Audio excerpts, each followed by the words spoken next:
नाशिककरांचे जीव गेल्यानंतर अखेर कारभाऱ्यांना जाग आली आहे। पालकमंत्री गिरीश महाजन महापौरांसह सारे अधिकारी आता खड्डे बुजवण्याच्या कामाची पाहणी करताय। खड्डे पडले हे वास्तव असलं तरी विकासासाठी हे करावं लागेल आणि पुढचे 40 वर्ष खड्डे पडणार नाही हा शब्द मंत्री गिरीश महाजन यांनी नाशिककरांना दिलाय। खड्ड्यांमुळे 4 जणांचे जीव गेल्यानंतर आता नाशिक महापालिकेचे कारभारी आणि पालकमंत्री गिरीश महाजन यांनी पाहणी दौरे सुरू केलेत। आपली यंत्रणा माणसांचे जीव गेल्याशिवाय जागी होत नाही त्याचा अनुभव पुन्हा नाशिककरांना येतोय। जवळपास नाशिकच्या सर्वच रस्त्यांवर अगणित खड्डे पडलेत। 5 जणांचा मृत्यू तर शेकडो नाशिककर या खड्ड्यांमुळे जखमी झाले। त्यानंतर आम्ही तयारीला लागलो म्हणून मंत्री, महापौर आणि अधिकाऱ्यांचे पाहणी दौरेही सुरू झाले। खोदकाम चालू आहे, एकीकडचा रस्ता बंद आहे, त्यामुळे ट्रॅफिक एकाच रस्त्याने चाललेली आहे, त्याच्यामुळे हेवी ट्रॅफिक तुडून चाललेली आहे, खड्डे पडलेले आहेत, ही वस्तुस्थिती आहे। पण आता शेवटी शहराचा विकासही करायचा आहे। नाशिकला म्हणजे सगळ्यात सांगतो मी की सगळ्यात सुंदर शहर आपण करण्याच्या मार्गावर या ठिकाणी आहोत आणि म्हणून हा त्रास होतो आहे, ही वस्तुस्थिती आहे।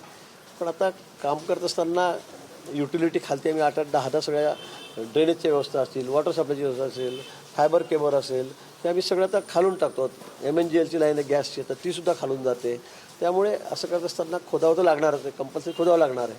कारण आम्हाला कायमचं एकदा या सगळ्या खड्ड्यातून मुक्तता करायची असेल, सुंदर शहर करायचं असेल तर हे करावं लागणार आहे। राज्यातल्या सत्तेत एकत्र असूनही नाशिक शहरातल्या खड्ड्यांवरून शिंदेंच्या शिवसेनेसह अजित पवारांच्या राष्ट्रवादीनं टीका केली आहे। नाशिक महापालिकेत भाजपची सत्ता असली तरी राष्ट्रवादी दादा गटाचे लोक आंदोलन करतायत। या पावसामध्ये पडत्या पावसात सुद्धा खड्डे बुजवण्याच्या संदर्भामध्ये आता एक ॲडव्हान्स टेक्नॉलॉजी आलेली आहे डांबराच्या संदर्भात, ते सुद्धा आम्ही त्या ठिकाणी करतोय आणि आता या 8 दिवसामध्ये तुम्हाला कुठे खड्डा दिसणार नाही अशी व्यवस्था नाशिककरांसाठी आम्ही या ठिकाणी करतोय।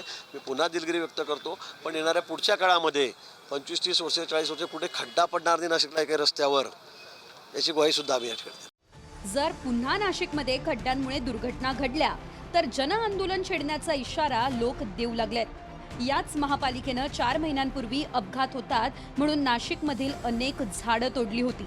मात्र साधे खड्डे बुजवण्यासाठी 5 लोकांचा जीव गेल्यानंतर नाशिक महापालिका आणि पालकमंत्र्यांना जाग आली आहे। पवन येवले, TV9 मराठी, नाशिक।